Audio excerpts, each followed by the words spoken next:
मई 2007 कराची की सड़कों पे आपने क्या कुछ देखा? मैंने मौत को नाचते हुए देखा। दो तरफा फायरिंग थी और अच्छा। ऐसी फायरिंग थी कि कान पड़ी आवाज सुनाई नहीं दे रही थी। देखते ही देखते ये हुआ कि जो वहां पे गाड़ियां ब्लॉकेज के लिए खड़ी की गई थी, उनमें आग लगा दी गई। वहां पे कई लोग मौजूद थे जिनके जी। पास जो है वो भारी असला मौजूद था। एक अच्छा। साहब ने एलएमजी उठाई हुई थी और एक जी। दूसरे साहब ने वो पट्टा उठाया हुआ था, और जो दूसरे लोग वहां पर मौजूद थे उनके हाथों में भी जो है वो मुख्तलिफ किस्म का असला मौजूद था। 4 वकील वो आए और उन्होंने उस कार में बैठकर, जो बिल्कुल सामने खड़ी हुई थी, बैठकर जब जाने की कोशिश की तो अचानक उनमें से एक लड़का चीखा और उसने कहा, रोको रोको, इस कार को रोको, इसमें असला है। गाड़ी के करीब गया तो उसने उन चारों को, जो उस कार में बैठ चुके थे, उन्हें बाहर निकलने के लिए कहा, और उस धान पान से शख्स के दोनों हाथों में पिस्टल्स थे, उसने दोनों हाथों से फायरिंग की और वो चारों वकील जो हैं वहीं के वहीं जो है जमीन पर गिर गए। शाम तक जो है वो कोई 48 से 50 लोगों की इत्तला आ चुकी थी कि जनाब इतने लोग जो हैं वो मारे जा चुके हैं। मीडिया को भी कवरेज से रोका जाता रहा क्योंकि इत्तला ये भी आई थी कि आज न्यूज़ के दफ्तर पे भी फायरिंग की गई है। आज टीवी ने ये किया कि उसने अपनी बिल्डिंग की छत के ऊपर जो है वो कैमरा लगा दिया। मुस्तफा कमाल ने उन्हें फ़ोन किया और एमक्यूएम के दीगर लोगों ने फ़ोन किया कि आप जो लाइव दिखा रहे हैं ये मत दिखाएं। आज टीवी के दफ्तर के ऊपर भी बराह रास्त फायरिंग की गई। एक सवाल और भी बड़ा उठता है कि उस वक्त के सीनियर पुलिस अफसरान, जिसमें आईजी थे, जिसमें डीआईजी थे और बाकी पुलिस अफसरान थे, क्या उनको किसी इंक्वायरी का सामना करना पड़ा? उस वक्त की जो इस्टेब्लिशमेंट थी वो ज़ाहिर मुशर्रफ के साथ खड़ी हुई थी, और ये लड़ाई मुशर्रफ और इफ्तिखार चौधरी की थी। इसमें एमक्यूएम भी इस्तेमाल हुई, इसमें इस शहर की पुलिस भी इस्तेमाल हुई, इस शहर के इदारे भी इस्तेमाल हुए।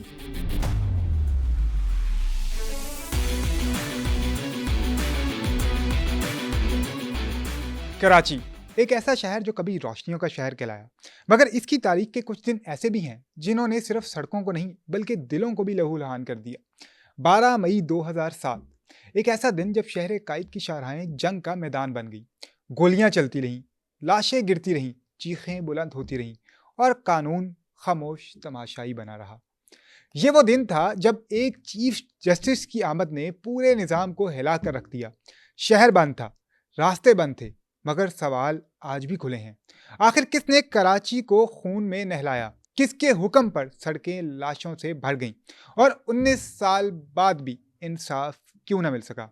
आज के पॉडकास्ट में इस सब मामले के ऊपर बात करने के लिए हमने दावत दी है सीनियर सहाफ़ी फ़हीम सिद्दीकी को, जो कि ना सिर्फ इस वाक़ये के चश्मदीद गवाह हैं बल्कि इसके बाद भी इसके ऊपर कई स्टोरीज कर चुके हैं।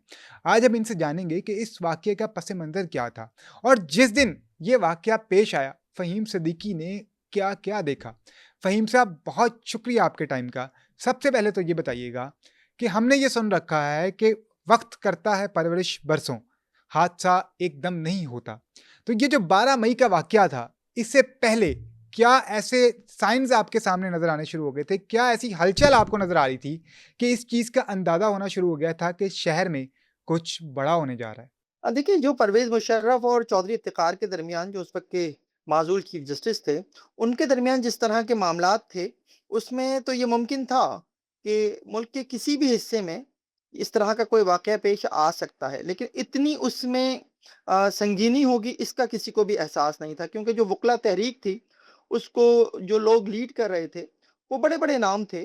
चौधरी एतजाज़ एहसन, कुर्द साहब और पता नहीं और कौन-कौन से, मुनीर मलिक, इस टाइप के लोग थे। लेकिन जी। इनमें से कोई भी ऐसा नहीं था जो स्ट्रीट पावर का इस्तेमाल कर सकता। सही। की हद तक तो चलें, ये था कि ठीक है, वकला जो है वो एहतजाज भी करते थे और नारे भी लगाते थे, चौधरी इफ्तिखार को वेलकम भी करते थे बार्स में। लेकिन रोड्स के ऊपर कुछ हो सकता है, ये किसी ने भी शायद नहीं सोचा था। हाँ, ये ज़रूर है कि हालात में एक जो है वो टेंशन जो है वो बढ़ती चली जा रही थी हर गुज़रते दिन के साथ।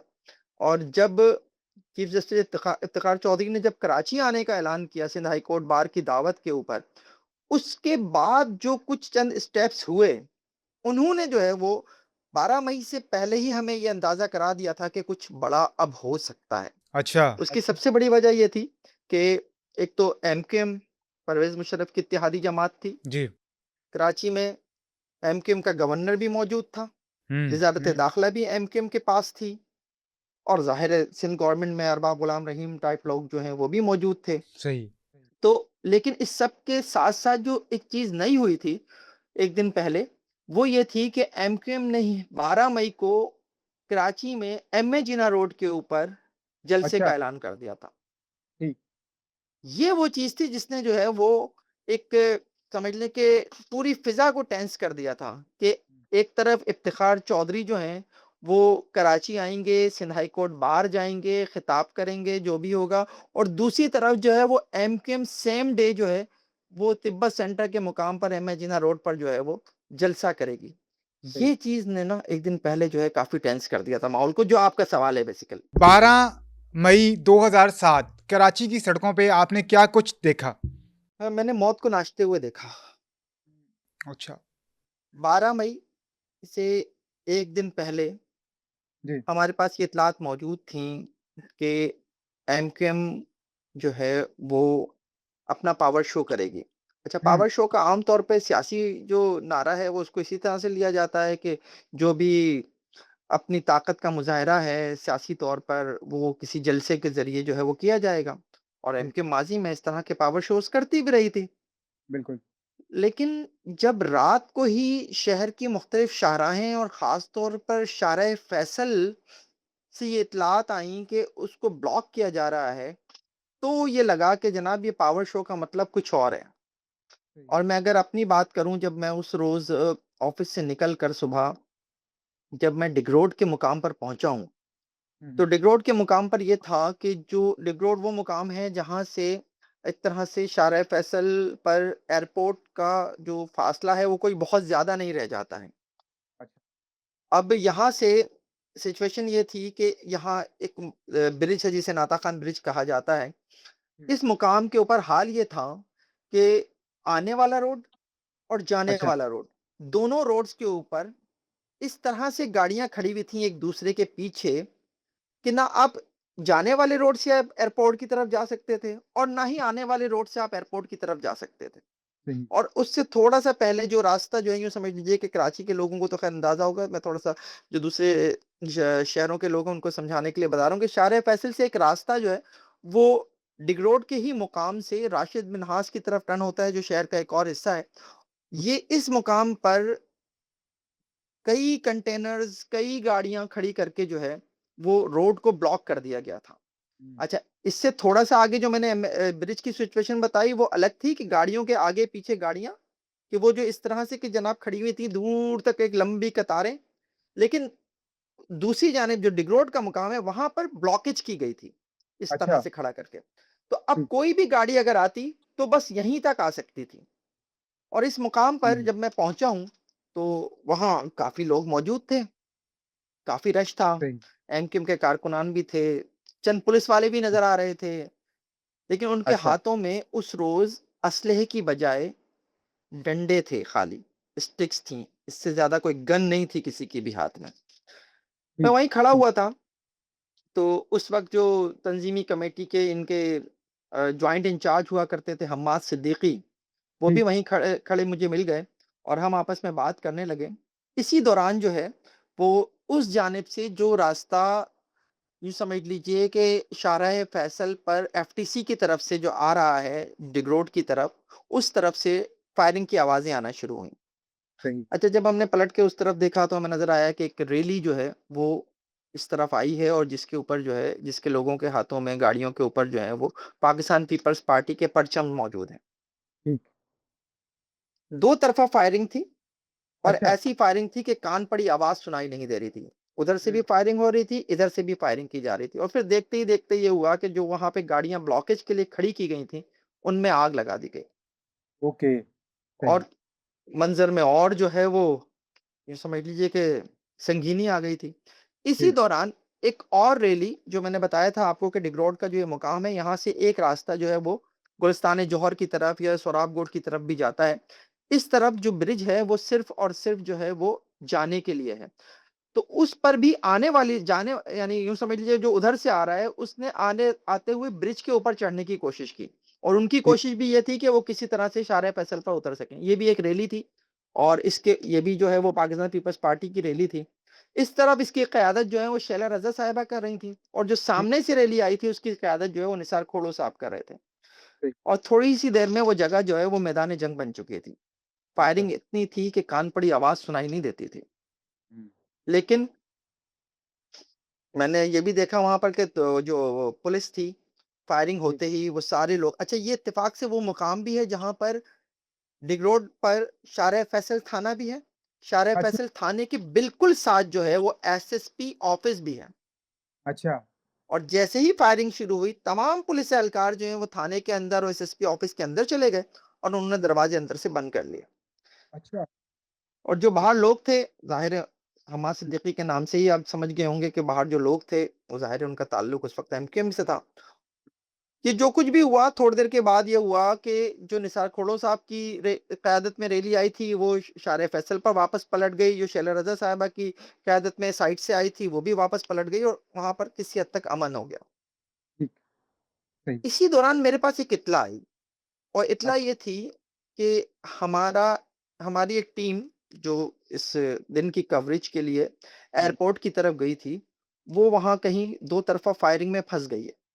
ये ठीक इत्तला है। मेरे पास ऑफ़िस से आई।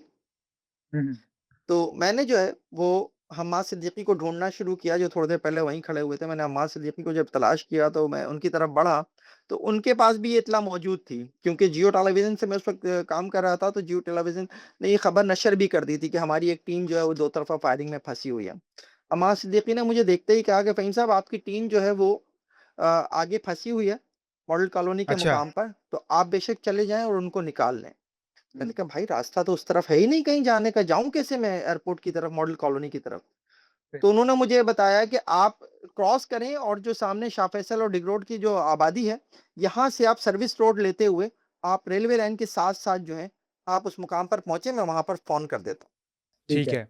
मैं जो रास्ता उसने बताया था, उसकी तरफ मैं गया और उसी रास्ते से होता हुआ रेलवे लाइन के साथ-साथ चलता हुआ, जब मैं उस मुकाम पर पहुँचा जहाँ के बारे में ये इत्तला थी कि हमारी टीम जो है वो वहाँ फँसी हुई है, दो तरफ़ा फायरिंग है। हुँ, तो मैंने जो उस दिन वो मंज़र देखा है वो मैं आज तक नहीं भूलता।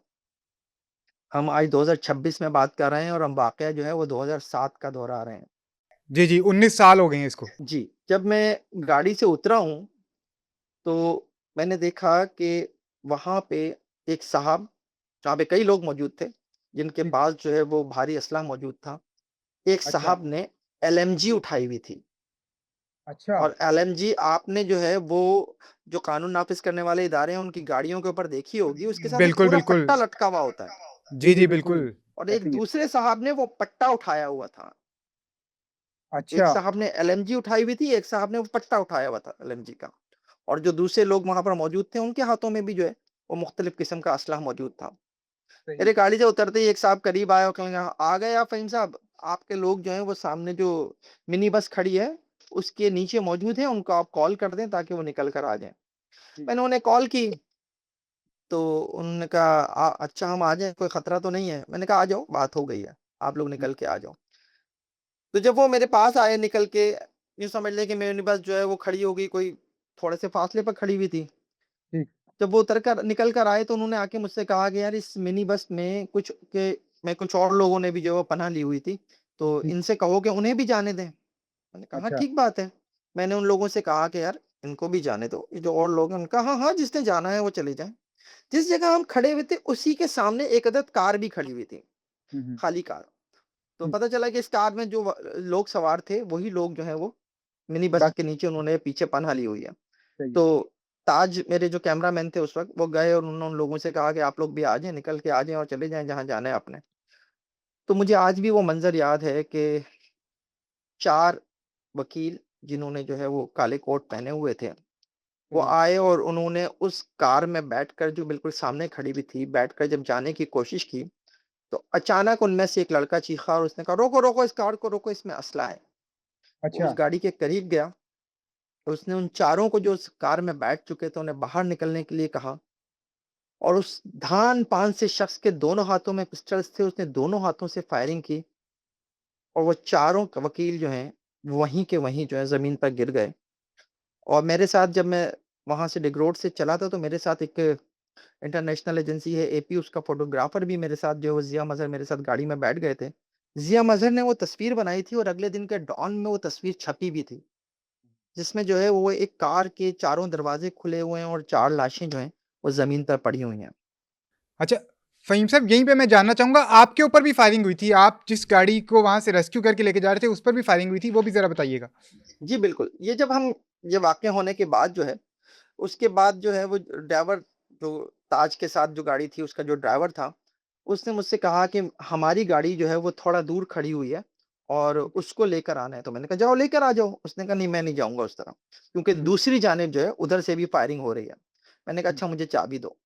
तो मैं चाबी लेके रोड क्रॉस करके दूसरी जानिब गया और दूसरी जानिब जो थोड़ी-सी कच्चे में खड़ी हुई गाड़ी थी, जब मैंने उसको स्टार्ट की, उसे स्टार्ट किया तो हुआ ये था कि उसका साइलेंसर फट गया था।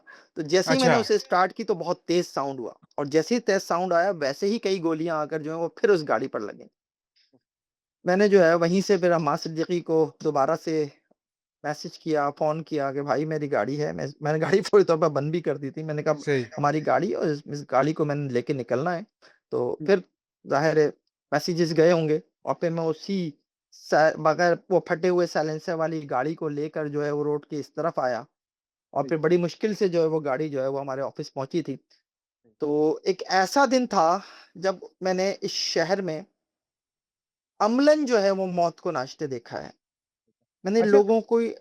लाशें पड़ी देखी हैं। अच्छा फ़हीम साहब आप तो चूँकि ऑन ग्राउंड कवरेज कर रहे थे, आप तो सबके गवाह हैं। मीडिया को भी कवरेज से रोका जाता रहा क्योंकि इत्तला ये भी आई थी कि आज न्यूज़ के दफ़्तर पे भी फायरिंग की गई है। जी, बिल्कुल, ये शाम में ये वाक़या हुआ। हुँ, जब दिन भर ये सब कुछ चलता रहा, मुख्तलिफ़ जगहों पर जो है वो मुसल्लह अफ़राद एक-दूसरे के ऊपर जो है वो फायरिंग करते रहे और शाम तक जो है वो कोई 48 से 50 लोगों की इत्तला आ चुकी थी कि जनाब इतने लोग जो हैं वो मारे जा चुके हैं और इसमें तमाम ही जमातों के लोग शामिल थे। चाहे वो एएनपी हो, चाहे वो पाकिस्तान पीपल्स पार्टी हो, एमक्यूएम का भी दावा था कि उसके 7 कारकुन जो हैं वो मारे गए हैं हुँ। और एक मुकाम जो आज टीवी का जहाँ पे दफ्तर है वो गुरु मंदिर का मुकाम है कराची में और गुरु मंदिर के मुकाम को आप इस तरह से समझ लीजिए कि गुरु मंदिर एक चौक है। इस जी, पर जी। जो एक रोड आता है वो आता है लियाकताबाद की जानिब से, तीन हट्टी की हुँ, जानिब से जो महाजिर आबादियाँ हैं। हुँ, बीच हुँ। में एक रोड है जो पटेल पाड़ा का इलाका कहलाता है और यहाँ पर जो है वो मिक्स आबादी है जिसमें पठान भी हैं और पंजाबी और दीगर बलोची ज़ुबान बोलने वाले लोग भी रहते हैं। सही। ये मुकाम जो है एक तरह का जो है वो मैदान जंग बना हुआ था उस रोज़। यहाँ इसी मुकाम के ऊपर मेन गुरु मंदिर के ऊपर जो है वो आज टीवी का दफ्तर भी है। हुँ, आज टीवी ने ये किया कि उसने अपनी बिल्डिंग की छत के ऊपर जो है वो कैमरा लगा दिया और ठीक है। वहाँ से वो जो दो तरफ़ा फायरिंग थी उसने वो दिखाना शुरू कर दी। अच्छा। अच्छा ज़ाहिर है जब लाइव जाएँगे तो दूसरी लोगों को पता चलने लगा कि जनाब ये कुछ हो रहा है। तो जो हुँ, उस वक़्त के डायरेक्टर न्यूज़ थे तलत हुसैन, जी, जी। वो ये बताते हैं कि उनके पास फ़ोन आया मुस्तफ़ा कमाल ने उन्हें फ़ोन किया और एमक्यूएम के दीगर लोगों ने फ़ोन किया कि आप जो लाइव दिखा रहे हैं, ये मत दिखाएँ। हुँ, तो तलत कहते हैं कि उन्होंने जो है इस बात को सुना और जब तक जो है वो इस के ऊपर वो कोई फ़ैसला करते, उस वक़्त तक जो है वो ये बात उन लोगों को भी पता चल गई जो नीचे मौजूद थे और हुँ, फिर आज टीवी के दफ्तर के ऊपर भी बराह रास्त फायरिंग की गई, जिसके ऊपर जो है वो काफ़ी शोर भी मचा और हम भी जब इत्तला मिली हमें कि आज टीवी के दफ्तर पर फायरिंग हुई है, तो हम भी वहाँ पहुँच गए थे और वहाँ वाक़ई एक बहुत टेंस की सूरत-ए-हाल थी। दो तरफ़ा जी, फायरिंग जो है वो किसी हद तक रुक ज़रूर चुकी थी, लेकिन हुँ, बहुत बड़ी तादाद में लोग वहाँ पे मौजूद थे। तो ये भी हुआ उस रोज़ और सही। मैं अच्छा क्या कहूँ कि एमक्यूएम तो ये भी क्लेम करती रही है कि क्योंकि एमक्यूएम का जो जलसा होता है उसमें ख़वातीन भी शामिल होती हैं, फैमिलीज़ भी जाती थी। तो वो कहते हैं कि ये तो हमारे लिए एक फैमिली डे था, तो हम लोग असला लेके क्यों जाएँगे? हमारे कारकुनान असला लेके क्यों आएँगे वहाँ पे? बिल्कुल ठीक है, उनका ये मौक़िफ़ जो है वो सामने आया था। लेकिन जिस जगह पर जलसा था, हुँ, हुँ, एयरपोर्ट उससे बहुत दूर था ठीक। और जो भी लोग हैं शहर भर के, अगर हुँ, हम सेंट्रल की तरफ से बात करें, जो कराची का ज़िला सेंट्रल है, अगर हम वहाँ से बात करें, जो एमक्यूएम का गढ़ भी समझा जाता है, वहाँ से जो लोग भी जो है वो एम ए जिन्ना रोड पर जाना चाहें, उनके लिए यही रूट था, हुँ, जहाँ से गुज़र के आपने जो है वो जाना था गुरु मंदिर की जगह से। और लेकिन ज़ाहिर है एमक्यूएम एक्ज़िस्ट करती थी शहर के दीगर हिस्सों में भी। हुँ, जिसमें कोरंगी, लांढी, मलीर के एरियाज़ भी हैं और ये तीनों एरियाज़ वो हैं, जहाँ से अगर आपने एमए जिना रोड पहुँचना है, तो आपको शाहराह फैसल से गुज़रना पड़ेगा और शाहराह फैसल जो है, वो ब्लॉक थी उस रोज़। ठीक है।